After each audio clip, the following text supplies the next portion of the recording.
नमस्कार दोस्तों, मेरी channel story of Bihar star में आपका फिर से स्वागत है। हमने अगले एपिसोड में देखा कि क्रोध का उपाय। उसमें ऐसा देखा कि क्रोध को कैसे काबू किया जाए, क्रोध आने पर हम क्या करें कि जैसे हम क्रोध को काबू करें और हमारा जीवन का भारी नुकसान बचाए। वो सब हमने अगले वीडियो में डिटेल में देखा। आज हम देखने वाले हैं मन की शांति। ये मन की शांति है वो पंडित जी भगवत गीता के एक श्लोक के द्वारा, जो भगवान श्री कृष्ण ने अर्जुन को कहा था, वो श्लोक के द्वारा हमको समझाया कि मन की शांति कैसे मिलती है। अभी दरेक के जीवन में शांति नहीं है। इस दुनिया में इतनी फास्ट है कि जिससे किसी को शांति नहीं मिलती। तो इसको शांति मिले मन को, उसके लिए क्या करना चाहिए वो पंडित जी हमको इस वीडियो में डिटेल में बताएंगे। तो चलो हम आगे वीडियो चालू करते हैं, आगे की कहानी चालू करते हैं। पंडित जी का ब्लॉग्स गीता ज्ञान बहुत जल्दी लोगों के बीच काफ़ी पॉपुलर हो गया, बिल्कुल जैसे यहाँ अभी मेरी चैनल पर सुन रहे हैं। ये ब्लॉग्स कोई उपदेश देने वाला बाबा जी का कनेक्शन नहीं था, ना ही किसी तरह तंत्र मंत्र से आपके जीवन में प्रॉब्लम सोल्व करने की गारंटी की बात कहता था। यहाँ पंडित जी सीधे और सरल शब्दों में श्रीमद् भगवत गीता का अर्थ और उन्हें किसी तरह असल ज़िंदगी में कैसे उतारा जाए ये बात बताते थे।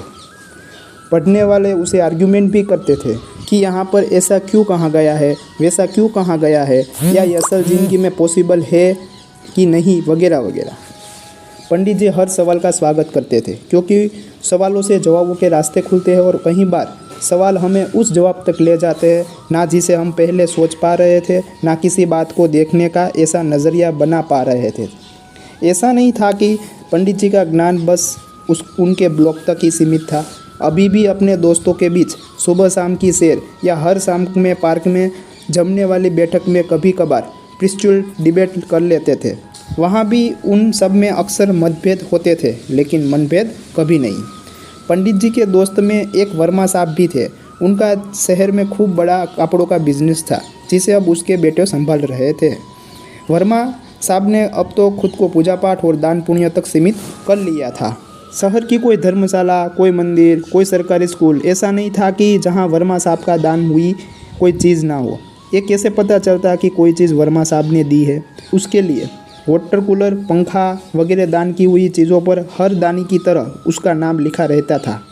रोज़ शाम की बैठक में वर्मा साहब अपने किए दान पुण्य की बातें करते थे। ऐसा नहीं था कि इनके पीछे उसका शायद स्वार्थ ना हो, बस आदतन कर देते थे। लेकिन बाकी के बुज़ुर्गों को ऐसा महसूस होता था कि वे अपने अगले जन्म के लिए कुछ भी पुण्य कमा पा नहीं रहे हैं। अब सब लोगों वर्मा साहब की तरह तो पैसे वाले हैं नहीं, और अभी भी घर की जिम्मेदारियों से घिरे हुए हैं, और दान तो तब कोई कर सकेगा जब फैमिली की ज़रूरत पूरी हो। वर्मा साहब की कहानी बड़ी इंटरेस्टिंग थी। ऐसा नहीं था कि उसे सब कुछ विरासत में मिला हो। उनके पिता की शहर में एक बड़े चौराहे पर छोटी सी किराना की दुकान थी, और फैमिली बड़ी थी, बस गुजारा करने वाले हालात थे। और वर्मा साहब का मन पढ़ाई में लग नहीं रहा था। उन्हें बाजार की चहल पहल अट्रैक्ट करती थी। पिता की छोटी सी दुकान पर बैठना उन्हें कभी रास नहीं आया, लेकिन मजबूरी थी। पिता ने साफ कह दिया था कि या तो पढ़ाई करो या तो दुकान संभालो। वर्मा साहब ने छोटी सी उम्र से ही दुकानदारी करने लगे। अब 20 साल के युवक हो गए थे, और जिंदगी घर और दुकान के बीच ठीक ठाक चल रही थी कि एक दिन अचानक उनके पिता चल बसे। अब जाकर वर्मा साहब को एहसास हुआ कि पिता कैसे पूरे परिवार को बांधे हुए थे। उनके बाकी भाई तो पढ़ाई में बिजी थे, और उनके पढ़ाई के सारे खर्च इस छोटी सी दुकान पर ही डिपेंड करते थे। इस तरह छोटी सी उम्र में ही एक तरह से पूरे परिवार की जिम्मेदारी वर्मा साहब पर आ गई, और कम ही उम्र में बड़े बोझ ने उन्हें वक्त और पहले से ही सीरियस बना दिया था। अपनी मेहनत और बिजनेस माइंड के दम पर वर्मा साहब ने एक छोटी सी दुकान से इस शहर के सबसे बड़े व्यापारी तक का सफ़र तय किया था। आज उनके बेटे के पास एक सफल कारोबार है, जिसकी नींव उसके पिता की पसीने की नमी है।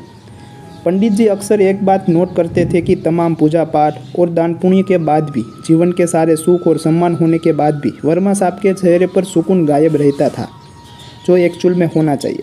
हालांकि वो उसने पूछने की हिम्मत कर नहीं पाए, क्योंकि किसी भी जुकाम और बुखार की बातें पूछना अलग बात है, लेकिन उनके बिना कहे चेहरे से झांकती टेंशन का जिक्र करना क्या पता सामने वाले को अच्छा ना लगे। धीरे धीरे वर्मा साहब ने पार्क में आना कम कर दिया। पूछो तो बताते थे कि तबीयत थोड़ी सही नहीं लगती है, इसलिए नहीं आ पाते हैं।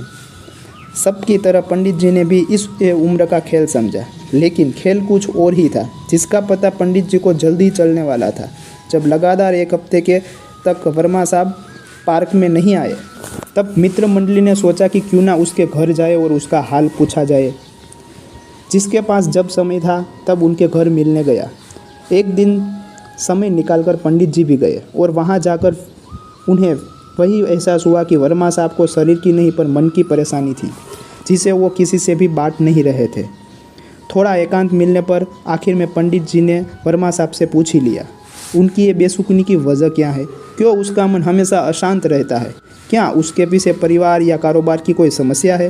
वर्मा साहब जैसे किसी के इस तरह के सवाल पूछने का इंतज़ार में ही थे। पंडित जी के प्रति उनके मन में बड़ा आदर सम्मान था। जानते थे कि पंडित जी बहुत सुलझे हुए इंसान हैं, सबके मन को समझने वाले और समझाने वाले हैं। यार पंडित, मेरा मन हमेशा अशांत रहता है। मैं कितना भी पूजा पाठ कर लूँ, दान पुण्य करूँ, लेकिन मुझे शांति नहीं मिलती। मुझे हर वक्त यही लगता है कि मुझसे कुछ कमी रह रही है। मेरी पूजा ईश्वर तक पहुँच नहीं रही है, मेरे अगले जन्मों के लिए पुण्य में नहीं बदल रहे हैं और मैं सब कुछ करते हुए भी कुछ नहीं कर पा रहा हूँ। पंडित जी ने एक लंबी सांस ली और फिर गीता का यह श्लोक पढ़ा, विहाय कामनायहम कर्वान् पुमाचरति निस्पृहम निर्ममो निहंकारम स शांतिमधिगच्छति। ये श्लोक में भगवान श्री कृष्ण ने अर्जुन से कहा है कि जो मनुष्य सभी इच्छा और कामनाओं का त्याग कर ममता रहित और अहंकार रहित होकर अपने कर्तव्यों का पालन करता है, उसे ही शांति प्राप्त है। अब सरल शब्दों में मैं उसको मतलब सुनाता हूँ।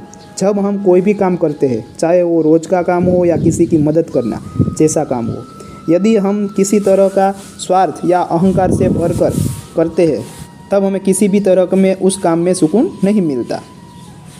अब जैसे हम किसी की मदद करना चाहते हैं, देखना चाहे तो ये बहुत अच्छा विचार है, लेकिन इसके साथ ही हम ये भी सोचते हैं कि भैया हमारी वाहवाही हो, इस मदद या दान के बदले हमें पुण्य मिले, पाप कटे, तब हम निस्वार्थ भावना से दान नहीं कर रहे हैं। इसलिए हो सकता है कि हमें पुण्य तो मिल जाए लेकिन शांति नहीं मिलेगी। ये रूल जीवन के हर काम पर लागू होता है। अपने बच्चों को भी अपना इन्वेस्टमेंट नहीं समझना चाहिए कि आज हम उन्हें अच्छे से पालेंगे तो कल वो हमारी केयर अच्छे से करेंगे। उनकी अच्छी परवरिश करना हमारी ड्यूटी है। हम दान करते हैं क्योंकि हम काबिल हैं, लेकिन उसके बदले ये मुद्द रखना कि उसके बदले हमारा प्रचार होगा, ये घमंड की निशानी है। और ईश्वर उस हृदय में वास नहीं करते जहाँ घमंड हो। इसी तरह उस हृदय में सुकून को भी जगह नहीं मिलती है। अपना कोई भी काम करना, किसी की मदद करना हमारा फ़र्ज़ है, जिसे पूरा करना हमारा हर किसी की जिम्मेदारी है। इसके बदले कुछ मिलने की एक्सपेक्टेशंस रखना गलत है। वर्मा साहब, आपने जीवन भर मेहनत की और आपको लगता है कि आपके परिवार को आपके प्रति थैंक्सफुल होना चाहिए। वे होंगे भी, लेकिन इस एहसान का शुक्रिया वे एक समय के बाद कहना बंद कर देंगे।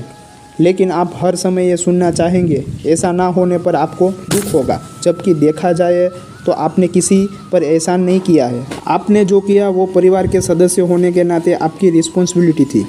हर कोई अपने परिवार और समाज के प्रति इसी तरह अपनी रिस्पॉन्सिबिलिटी निभाता है।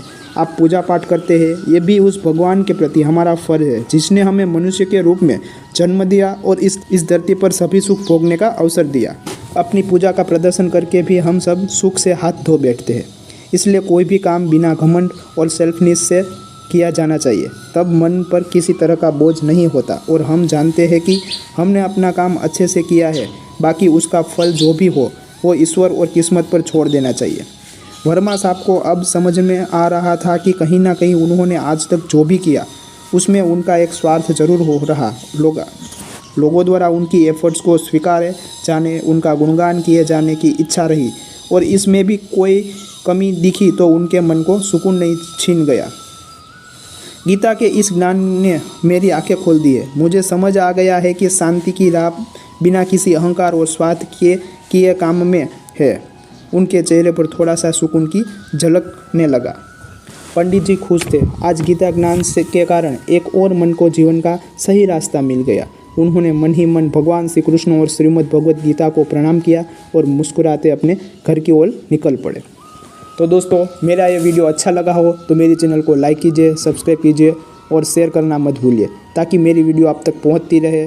और बेल आइकन ज़रूर दबाना। कमेंट में ज़रूर बताइएगा कि मेरा वीडियो कैसा लगा।